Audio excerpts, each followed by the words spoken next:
A resurgence of violence. M23s return to eastern DRC. The Democratic Republic of Congo, a nation synonymous with vast mineral wealth and breathtaking landscapes, finds itself once again grappling with the brutal realities of armed conflict.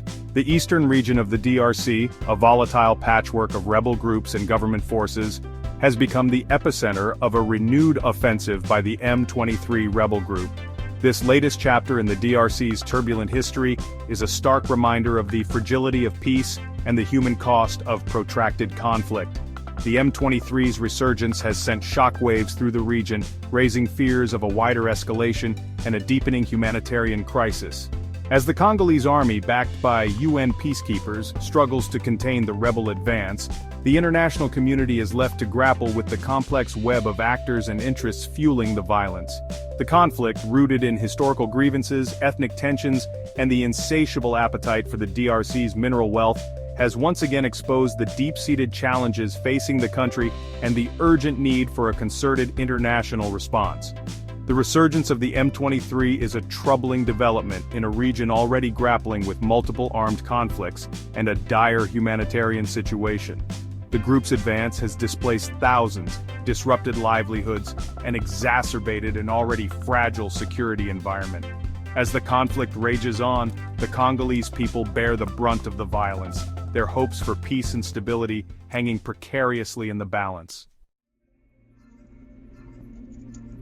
From mutiny to insurgency, the genesis of the M23. The roots of the M23 can be traced back to a 2009 peace agreement between the Congolese government and a rebel group known as the National Congress for the Defense of the People, or CNDP. This agreement, hailed as a major step towards peace, saw the integration of CNDP fighters into the Congolese army. However, the agreement proved to be short-lived, as former CNDP members, disillusioned by the government's failure to fully implement the accord, mutinied in 2012, forming the M23. The M23, named after the date of the 2009 peace agreement, quickly gained notoriety for its military prowess and its ability to exploit the Congolese army's weaknesses. The group, led by Bosco Ntaganda, a former general in the Congolese army wanted by the International Criminal Court for war crimes, seized control of Goma, the capital of North Kivu province, in November 2012. This brazen assault on a major city sent shockwaves through the region and highlighted the M23's capacity to challenge the Congolese government's authority. The M23's early successes were short-lived, as a combination of military pressure from the Congolese army, backed by UN peacekeepers, and internal divisions within the group led to its eventual defeat in 2013. However, the seeds of future conflict had been sown, and the underlying grievances that had fueled the M23's rise remained largely unaddressed. The fall of Goma, a city in the grip of conflict. The recent capture of Goma by the M23 marks a significant escalation in the conflict, demonstrating the group's renewed strength and ambition. The fall of Goma, a city of over 1 million people and a strategic hub in eastern DRC, has sent shockwaves through the region and raised fears of a protracted and bloody conflict. The M23's advance has been swift and brutal, with reports of human rights abuses and indiscriminate attacks against civilians. The humanitarian situation in Goma is dire, with thousands of people displaced and seeking refuge in overcrowded and unsanitary conditions. Hospitals are overwhelmed, and essential services such as water and electricity have been disrupted. The M23's control of Goma has exacerbated an already dire humanitarian crisis in eastern DRC, where millions of people are in need of assistance. Section 4. The Allure of Riches, Resource Wealth, and the Conflict's Engine. At the heart of the M23 conflict, like many conflicts in the DRC, lies a bitter struggle for control over the region's vast mineral wealth. Eastern DRC is a treasure trove of minerals including gold, diamonds, coltan, and tin, which are essential components in many electronic devices. These minerals, however, have become both a blessing and a curse, fueling conflict and instability as armed groups and corrupt officials vie for control of the lucrative trade. The M23's control of mining areas provides the group with a steady stream of revenue, enabling it to finance its operations, purchase weapons, and attract recruits.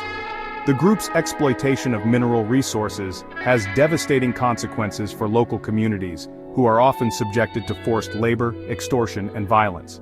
The illicit mineral trade has also deprived the Congolese government of much-needed revenue, further weakening its ability to provide basic services and assert its authority.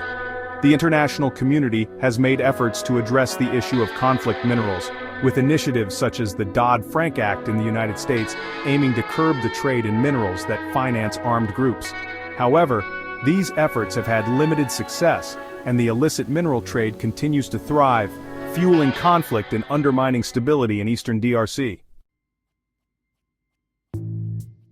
Section 5. A silent orchestrator. Rwanda's shadow over the conflict. Looming large over the M23 conflict is the shadow of neighboring Rwanda, accused by the DRC government and international observers of supporting the rebel group. Rwanda, a small but densely populated country with a history of involvement in the DRC's conflicts, has consistently denied any support for the M23, dismissing the accusations as a distraction from the DRC government's own failures. Despite Rwanda's denials, evidence of its support for the M23 has been mounting, with UN reports detailing the Rwandan military's involvement in training, arming, and even fighting alongside M23 rebels.